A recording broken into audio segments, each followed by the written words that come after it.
episode of the Two Men Wrestling a Podcast. How are you? Fine. Saturday evening, afternoon, morning, 3 o'clock, afternoon. You just destroyed the audience's fucking eye. But it's fine. But it got them engaged. They're here, they're woken up, they're ready to listen. Yeah, here. I'm good, bro. Very good. A bit tired. Too much drinking. Get a load of this guy. Too much drink in his system. Oh, I feel like I've been a bit out of the wrestling scene for a couple of weeks now. I mean, because the storylines, everything building up to SummerSlam, they built it up 2 weeks already, and now they kind of run out of ideas to build it up more. The storylines are leading into SummerSlam are good.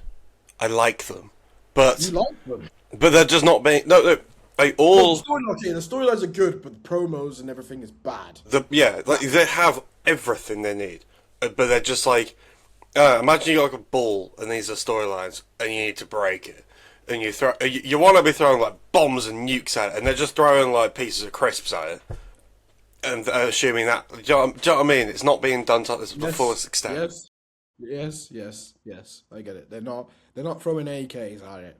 They're throwing ballistic knives. Yes. So stems. Yeah? That's stems. The first stems. Still stems shots. Right. Let's carry on. Shut up. So we're gonna be talking about the season 3 of Unreal, which is released on Netflix about a week ago. Was it? It released actually this week. So it released on. Okay. Not even a week then. 5 days. Yeah, 5 days. Initial thoughts. What do you think? I think it's probably the best one. Emotion-wise, I think it's the best one. Yeah. I think. I think it's the best one. I'm not gonna lie, I think it's the best one. I agree with you on the emotional side of things, like in terms of showing like the weaker sides of them and the more vulnerable sides of all the wrestlers behind the character. It was sort of what they were going for here, and it really tugged on the heartstrings a little bit. As like opposed to season 2, I don't really remember much of that one. That was a bit shit. Really. Season 1 was good though. Yeah, season 1 was good, but I think this one probably was better. I just wanted more episodes, but I know how long it takes to make one of them. Yeah.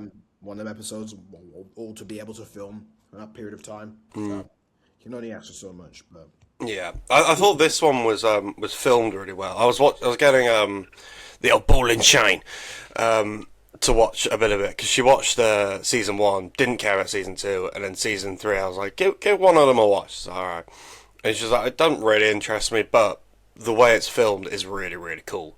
And I was like, yeah, do you know what? Actually, this season has been filmed in I think a bit of a better way than previous ones. Yeah, I can't really describe it. I do agree with you though. It is. I couldn't pick out an individual element, but like the whole production of it seemed a lot better. It just getting it because probably good. They did camera shots was more personable. I'm trying to think in my head. I should know. Yeah, like can't really. Yeah, it just felt better. It just was a better. It was better for me. It was better. It did. It did. And it was maybe it's biased because of the first 2 episodes and what they were based on, but I think it was really good, really, really good. So. Well, speaking of the episodes, what we'll do is I think we should go episode by episode, give a few little points and thoughts and opinions on them, and then let us know what you guys think as well in the old comment section below. Or drop us a message and let us know your thoughts. Tell us if you think we're stupid, think we're great. Obviously, most of the messages will think we're great. Because, it's the way it is. We are we're beautiful. We're brilliant. Anyway, no need for Donny T. Episode 1 was called The Why. And this one focused a lot on the way John Cena wanted to go out on his own terms. And he was going, in deep discussions with WWE Creative about how they wanted to shape the retirement tour. And what was going to be the perfect ending to his career, and also it focused on Seth Rollins and Becky Lynch's position at the top as threatened by a new power duo to emerge. But who was that to be? Obviously CM Punk and AJ Lee. Si, senor. Yeah, I thought that obviously it was on the why. I mean, again, they kind of started with the whole heel turn thing, Cena turning heel, and It was kind of described from Cena being like, oh, I'm gonna make a character which is hated by everyone, and is gonna be hated by everyone because I'm gonna do everything that they don't want me to do. I'm gonna ruin wrestling. I mean, in some way he did, but like, I will never get over how bad that heel turn actually was. It wasn't a good heel turn. Like the heel turn, sorry, was good when it happened. The heel run was terrible. It was terrible. It wasn't booked See, well. They didn't do the right things with it. Personally, for me, I don't think they had the right creative direction. Personally, I for me. agree. I agree, and before watching this, I thought the heel turn itself, as you said, was good, but the way it was executed throughout the entire period of when he was a heel wasn't great. I agreed with that before watching this. Now watching it, I get it a bit more. When he was saying like, we're not going to do the traditional heel shit. We're going to keep it all the same, but the finishes will be boring. The endings of matches will leave you a bit depleted, and it makes you infuriated and pissed off with him for that. But that's sort of heel he wanted to be, and I was like, do you know what? That's a new concept. I haven't seen a heel intentionally have shit endings, but like not like cheating or anything like that, but just intentionally having boring endings, which pisses off the fan base. So I was like, do you know what? Actually, I'm more susceptible to it. I'm a bit more like, okay, it was actually quite good. Could it have been done better? Yes, of course it could have. I There were also many elements to understand. it which could have been better, but Yeah. I also understand there's things that weren't in his control as well. So like when I think of actually the promos that he was doing, he was still getting cheered a shit ton.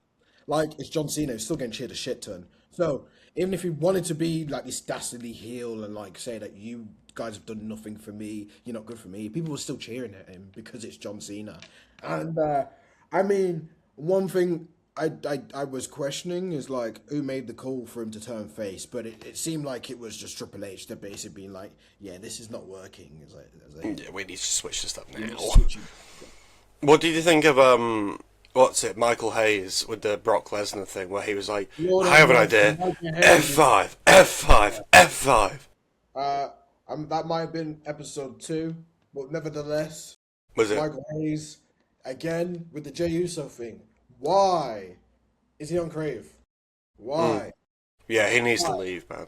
Why, bro? We Like, got rid of we got rid of Bubba Ray. That's number one. you've already done Cena getting demolished by Brock. We did it in 2012 Extreme Rules. Why are we trying to do? Why are we trying to do it again? Like we've already gone through that cycle. Even though John Cena won that match, like way back when, like we've already done that storyline of being like, bam, bam, bam, bam. Like, we've already done it. Why you have to do another match like it? Especially when I'd understand if he was like when I understand if it was more Cena. Cena was a heel. I don't know how that would have worked. But if Cena was a Mm. heel and it was bam, fair enough. But it wasn't. I think it kind of worked in a weird way of that Brock demolishes him. Obviously showing that Brock has still got it, like he's still in his prime in that sense. Like he's still really strong and pretty unbeatable. Like even a retirement run Cena still can't beat him, get anywhere near him. So then that makes when they were inevitably planning for Oba and Brock to be a thing, and that clash to start happening, it keeps Brock looking strong. As if I think if Brock had lost to Cena, Cena retired, and then this was Brock's sort of first match. I mean, yes, he had War Games in the middle, but like, if this is Brock, if Oba and Brock's match was the first sort of match, which it kind of was, post that Cena Brock thing, and Brock had lost, that would have made Brock really look really weak. If Cena retired and also lost to Dom Mysterio at Survivor Series, but managed to beat Brock Lesnar, it doesn't. Do you know what I mean? Like I don't mind him it losing. saved the future a bit in doing that. I don't mind Cena losing that match. I think we called it when it sounds like Cena has to kind of lose or like Yeah, has to win. Like I don't mind that, but and I maybe just not in that way. not in that way, bro. Like it was no man. Like actually just have a normal match. Yeah, Like dead ass, man. Um, you're still fuming at that. I am. You're still. I know you're still feeling it. I'm A still. little bit inside. Yeah, I think. Sorry, I think this like Unreal season though has made me understand a lot more about it, about what decisions they were running throughout this period.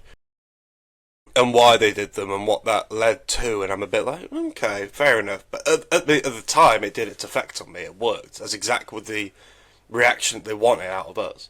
So, but I'm like, okay, fair enough. I kind of get why they've done it now. Yeah. Do I agree with it though? Another question. The other why, or the other big thing in the episode, obviously, was, AJ coming back, and AJ Punk, and basically leading up to that match at like WrestlePalooza, AJ's first match against Becky and all that stuff. I think it was really nice. And he just kind of, again, that motion side kind of introduced us more to AJ since she's been gone. So it's good. I have no complaints there. I actually feel like now watching the series that AJ's matches will probably be better than I thought they were, but they weren't. Like the Mania match, I don't think was that good, but the Mania match was good. When she said, I'm still fucking awesome at this, I was like, are you? Still great. I think people shitting on her promos is a bit like... Becky don't help, though. No. But, like, when people like, her promo sucks, like, she's not the same as she was, I'm like, well, she was never gonna be the same as she was. And also, her promos weren't that bad. Her in-ring ability was pretty decent, went through an announcement table, she made a good point of that. Her coming back, she was allowed to do so much more stuff this time that she's never done before. Because Vince wouldn't allow it, going through tables, that wasn't happening. And as we go through announcement tables and having these sort of matches, it's new to her, she's never done it before, so it's like, you gotta be, if it was over in his first tables match or something, or his first announcement table bump and he took it wrong, people would be shitting all over him. But, it's different when it comes to the women's, which is obviously one of the reasons why she came back in the first place. Yeah. She can do things like that too. I think, though, that she definitely can still hang with everybody. I don't know when we'll see her back. I think she's going to be gone for a while now. Yeah. But she's not done. I know she's not done, though. No. Yeah. I do like the fact, obviously I know WWE Unreal is also scripted in a lot of ways, but that they sort of kept the Seth Rollins and CM Punk, although like they are relatively quite good friends in real life, they still kept... I think they're alright now, yeah. I'm surprised, to be honest. But they kept them really, really... They didn't show them in any sort of backstage segments together. None of that. I mean, when I still hear, like, the promos here and there from either guy, they're still making sly digs. So maybe they're cordial, maybe they're mutual when they work with each other. Maybe it's just a script and how they are. Maybe they actually just sound with each other. But I don't know. I don't know if they're still friends. They might be friends. I don't know. I'd like to assume they would be working together that many times. But I know Drew and CM Punk aren't friends in real life. Yeah. I know for a fact. But my point was going to be is I liked the fact they sort of still kept them apart within it while still being meant to be unreal and that everything's raw. But I thought the first episode was one of the best ones. No, I think it got better than the latest. Really? I really liked it. I think it got better than you probably would say it because of Cena, but I think the later ones got better because I understood more the next generation of wrestlers, which kind of interests me, Yeah. Which we'll go through with the other wrestlers as well. We might as well go into episode 2 on this. I was just about to say that we may as well scooch along. Taking it there. So episode 2 was The Last Time Is Now, which was followed the build-up of the first episode and the backstage emotions surrounding John Cena's farewell match. Injuries... Well, it also spoke a lot about injuries forcing Triple H to change creative sort of on the fly and WrestleMania plans. Injuries. So, I mean, I'll start with the farewell match. I thought this was shot brilliantly. Almost made me feel really emotional. Yeah, it was shot brilliantly. I think the dialect or the running commentary from Cena was incredible. I think the fact that like Punk and Bailey in the back, like watching the match, little talk between Punk and Cody, and being like, we're gonna make sure he has this thing that Hogan and Batista did. Batista and Cena did for Hogan when he retired. Like, It did build up to the emotion. I even liked the fact that they explained why Gunther was the person that should be the one to end it. And Cena, obviously, Cena put it forward, and Cena was like, "Yeah, I knew from ages who that person was going to be that retires me, and it was going to be Gunther." I think that was also incredible. And explain why that is. I think. Okay, as you know, I'll go back on what I just said about 2 minutes ago. I think this is probably the best episode of the season. Oh yeah. But I think I liked the other 3 episodes just for again showcasing the next talent and the future of WWE. But realistically, yes, this is probably the best episode of the season. Yeah, Really, I liked that little them talking about that moment. The Batista, John Cena, and Hogan where they put the belts in. I thought that was a really cool moment. Which when I was watching it, I thought they were just like, "Oh, because Cena's won that many titles, I'll put him on him one last time." But I didn't realize that was a reason. There was a reason behind it. Yeah. I think we kind of spoke a lot about the farewell sort of bit. I mean, injuries. We can talk about the injuries. Yeah, I was going to say I'll move on to that. My lord, I think I did. The Vision are cooked. Yeah, I didn't analyze it until I actually watched the documentary. I was like, fuck me. All of them, bar Theory, and even Theory was out for a bit. They've all been injured. Like, throughout the stain of them being in the Vision, they've all been injured at some point in the Vision. Like, all of them. I mean, all of them. It's crazy. Bronson Reed still ain't back yet. Yeah, it's crazy. Like, Logan Paul's still injured. It's fucking crazy. It's actually, when I deep it, I'm like, Seth got injured. Then Bron got injured. All 5 of them have. Then Logan got injured. And then before all of them, it was Theory that got injured. It's like, fuck, that Vision's cooked. Maxine Dupree's next. Dupree's next. Have a hospital ward ready for her with her name on it. No, local medical facility, my friend. Come on. Oh yeah. Always local medical facilities. But yeah, they're cooked. It's interesting though, like when Paul Heyman was saying that if he was in charge, like he'd be looking at 2 years down the line and picking, right, this is what I want. How do we get there? As it seems a bit more Triple H sort of does it sort of a bit shorter periods. He does do long-term planning, not like Heyman long-term planning, but I think he plans. Obviously, a lot of the story or the documentary we see is on that road to WrestleMania, isn't it? It's always on that road to WrestleMania. Now we can build it onto that road to WrestleMania. I think he does every 6 months. I think he does like every 6 months, really. But I do agree, he doesn't really plan like a crazy amount, but he does do that long-term planning, yeah. But I think with him, he probably should more look at that long-term planning, because if he can, when he gets his injuries, he can then go, okay, well, I still know where I need to get to, but how do we fix this problem in the meantime? Because, like, for example, when Seth got injured, clearly there was a thing that I assume we were going to see Seth v. Bron anyway. I think that was going to happen anyway. Seth v. Bron, that was going to happen. And it did eventually happen. But I think that was more. That was going to be a thing that was going to be more actually set up, and it wasn't set up. It was rushed. Well, it wasn't rushed. He had to forget about it, and then he got injured. Bron got injured. Bronson got injured, and then it completely changed the spiral of how everything worked again. So yeah, they did have the vision. No pun intended. They didn't have the vision of how it looked at the end. Huh.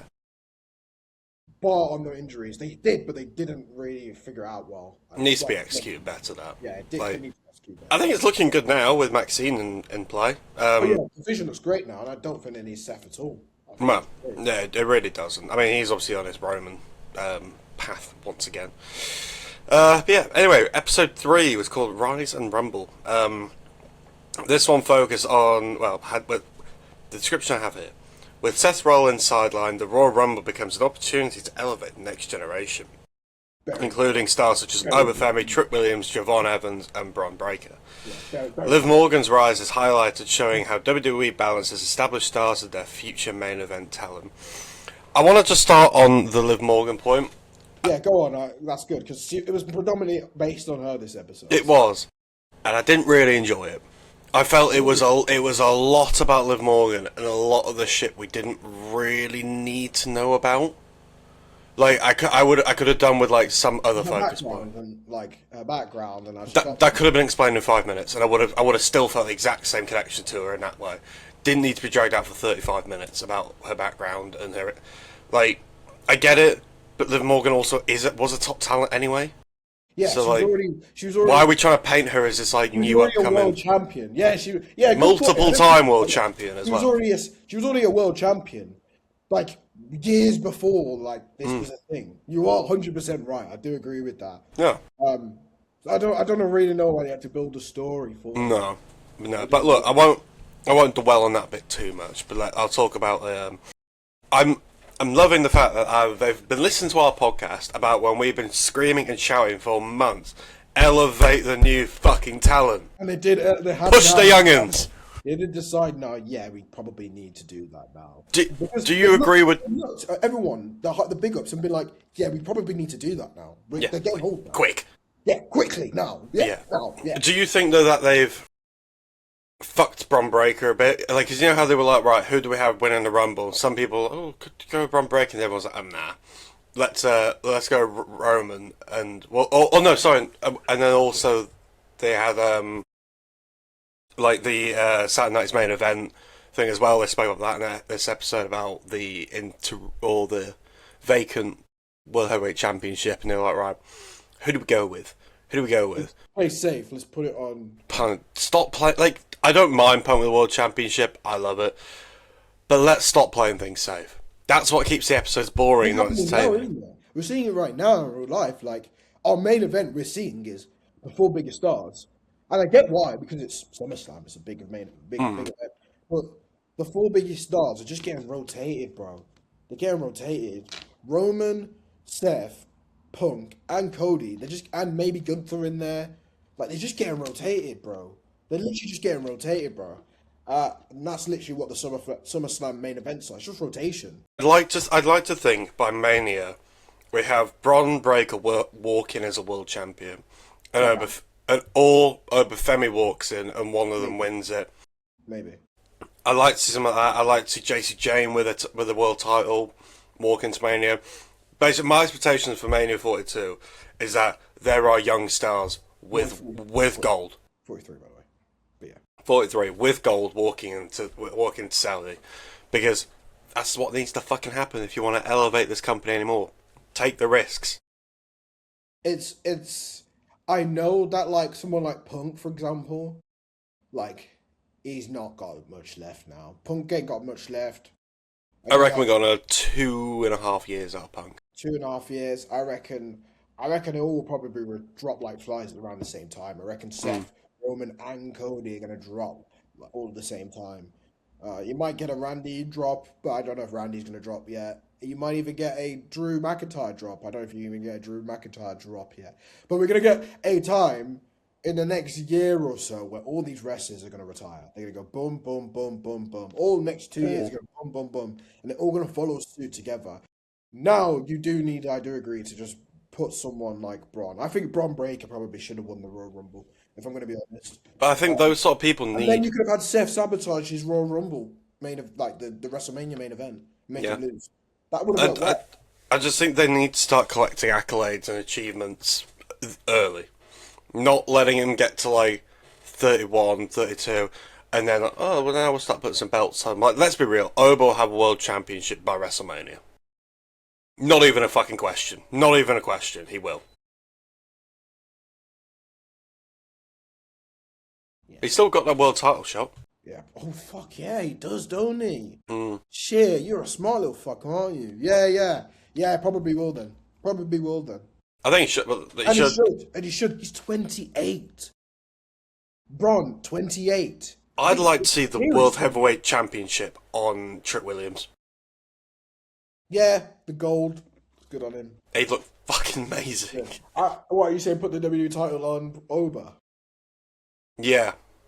Because imagine Oba versus Trick next year, like Crown Jewel, with... Trick matches the world title so much better than the WWE title, innit? He does. He really does, yeah. What do you think of how Punk looks, though, with the WWE title? He looks better than when he looked for the world title, I'm gonna lie.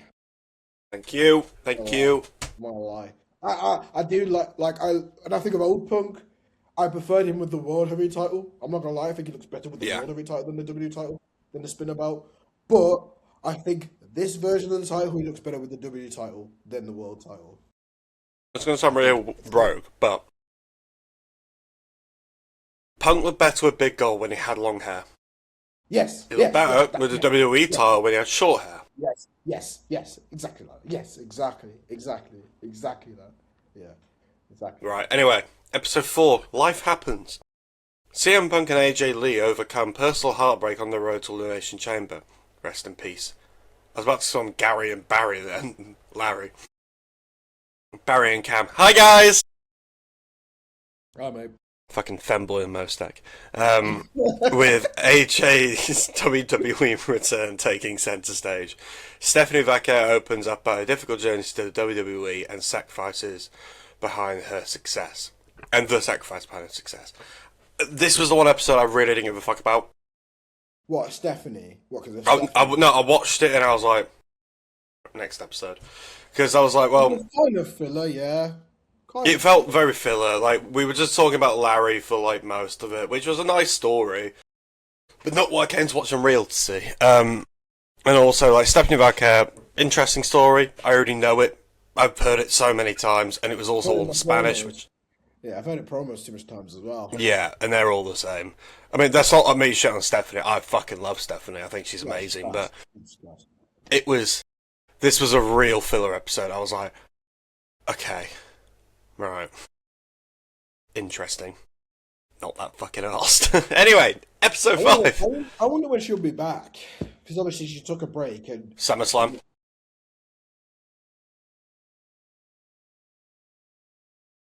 What, for Liv? Makes no sense. What for? Interim?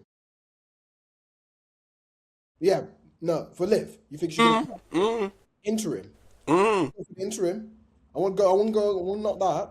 What if they had somebody come in who gets taken out by somebody? Are they missing a spot still? No, there's still 1 to go, 2 to go. Maybe. Here's a question for you. What returns would you want to see? What do you think will happen at SummerSlam? I personally think Randy... I want Kevin Owens or Randy. That's all I care about. Kevin Owens or Randy. Drew? I don't really care for Drew. Like, what's Drew going to interrupt the WWE title match? I think... Storyline sense. Same for Randy as well.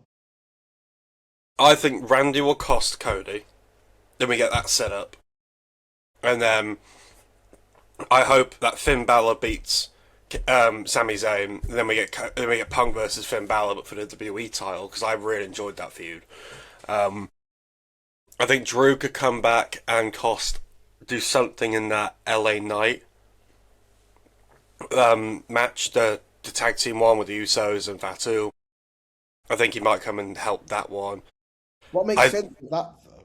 If Drew comes in for that. What makes sense for it? Because I don't know how big it makes sense. Don't know, but does anything make sense in WWE? No. You know what I mean? But then, if I was going to have Kevin Owens come back, I'd like to see maybe Randy come and try and cost Cody.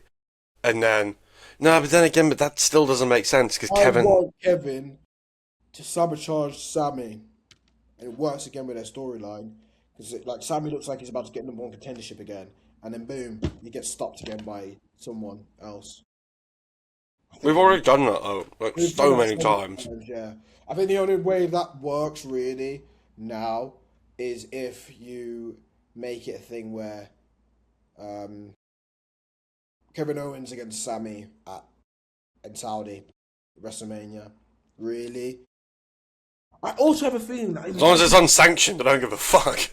I have a feeling they might give Finn a title. I think they need to.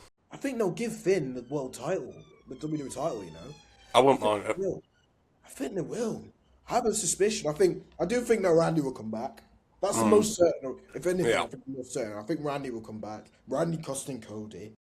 And then, yes, it's a setup for Punk against Finn again, but it's for the WWE title this time.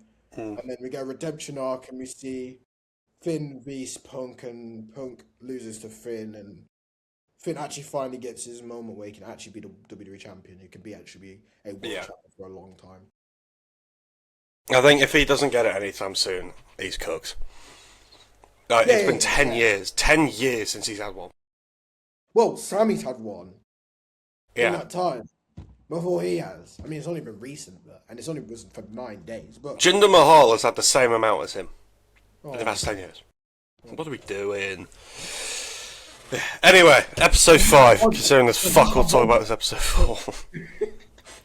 Episode 5, the grandest stage. This is the season finale. Yes. WrestleMania 42 brings championship matches, major returns, and the payoff to the season's biggest storylines. This episode shows the backstage emotions after the show, during the show, with wrestlers and creative reflecting on months of planning coming to an end. I think this one really focused on, again, Trick, Bron, and Oba. Young stars. Young stars. Did it focus a bit on Liv? I can't remember. It did do a bit on Liv as well.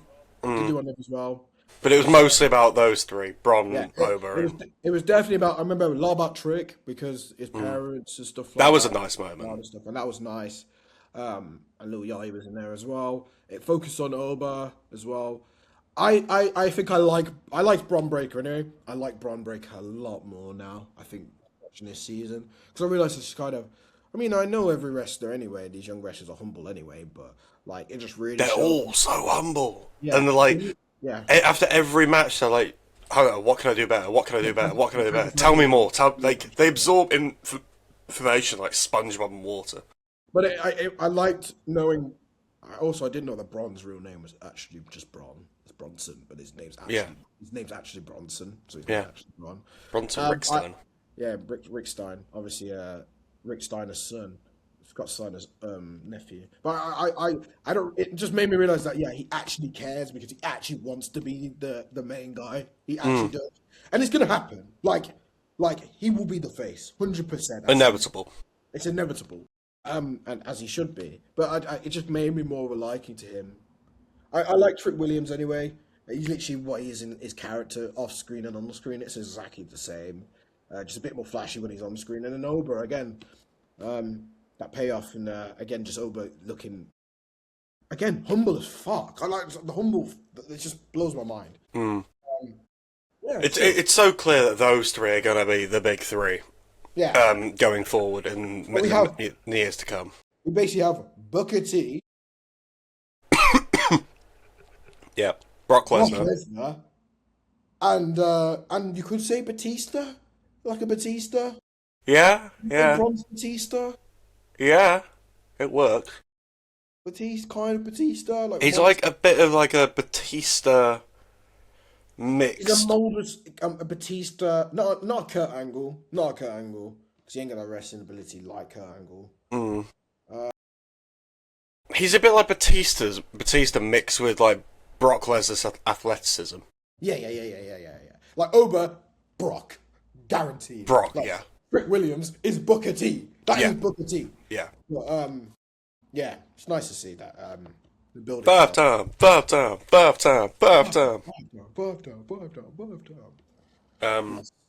It's really. Yeah, I mean, it's good.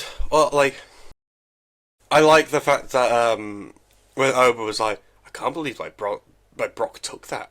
And was it Fall from Grace, wherever it is.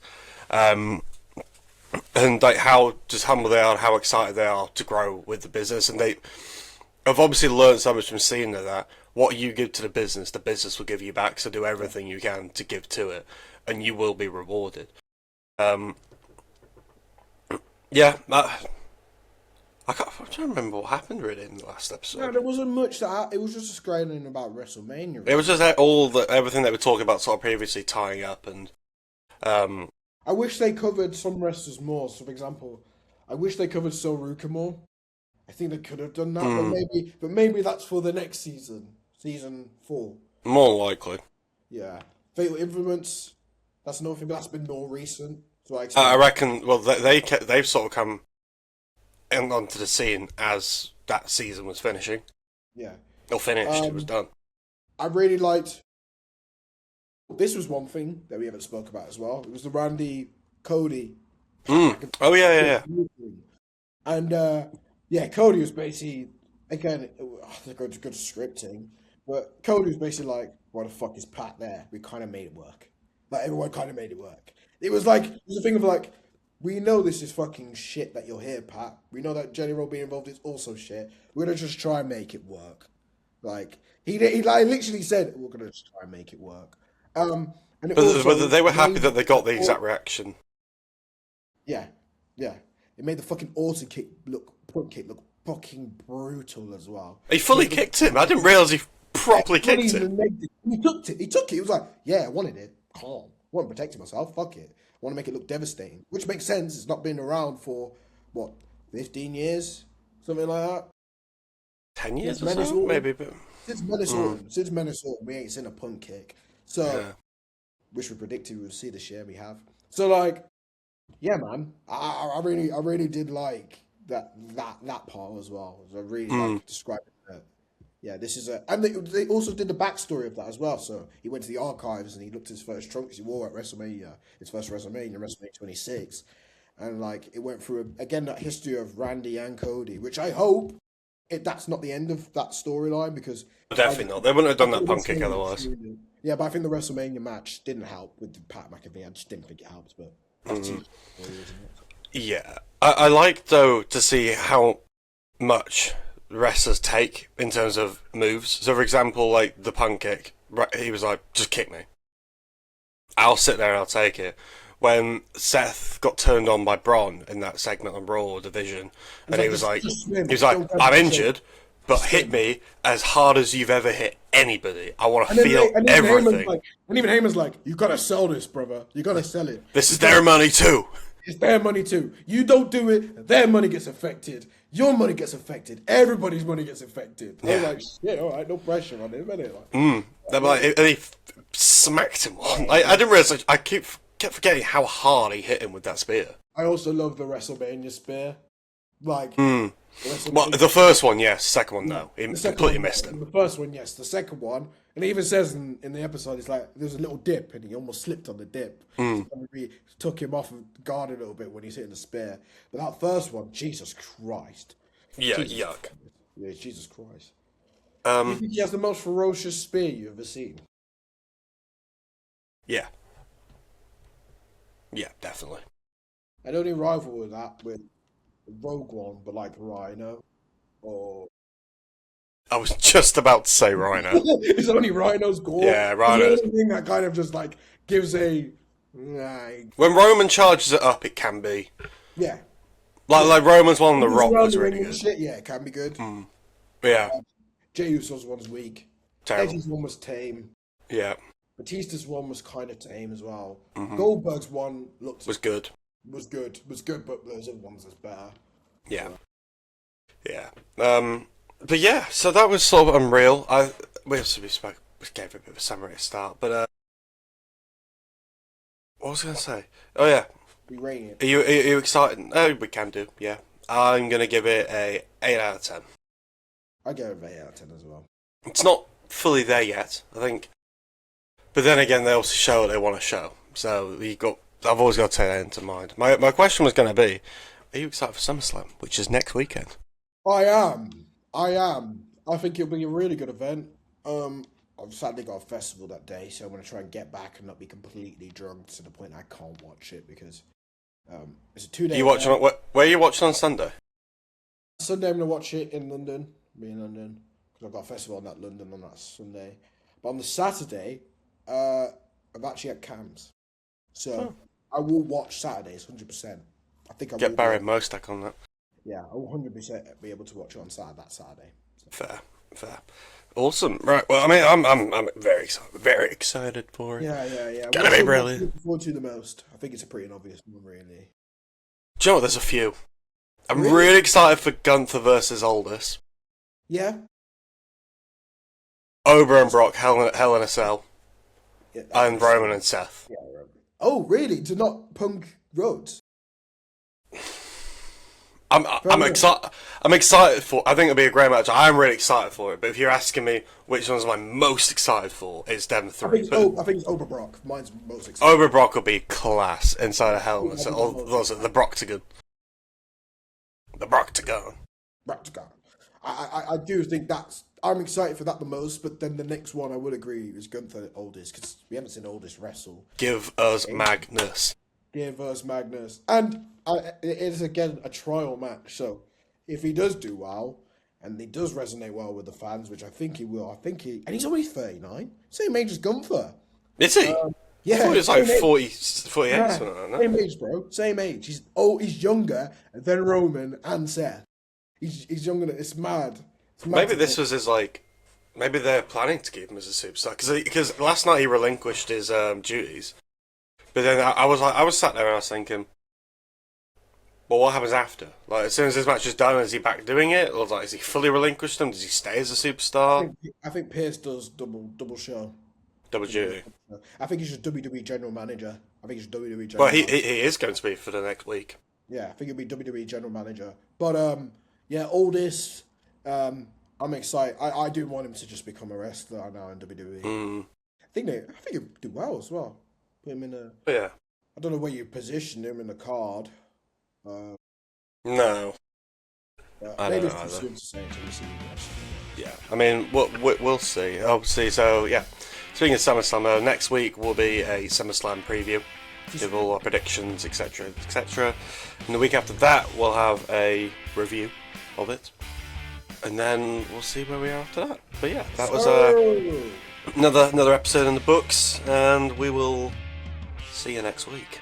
As always, guys, look at our pages, follow our pages, want more content. Look at our pages. They're there. Yeah, we will. Right, au revoir, see you later. Yeah! Bye! Alright! It's lit! Straight up! Mama! Oh!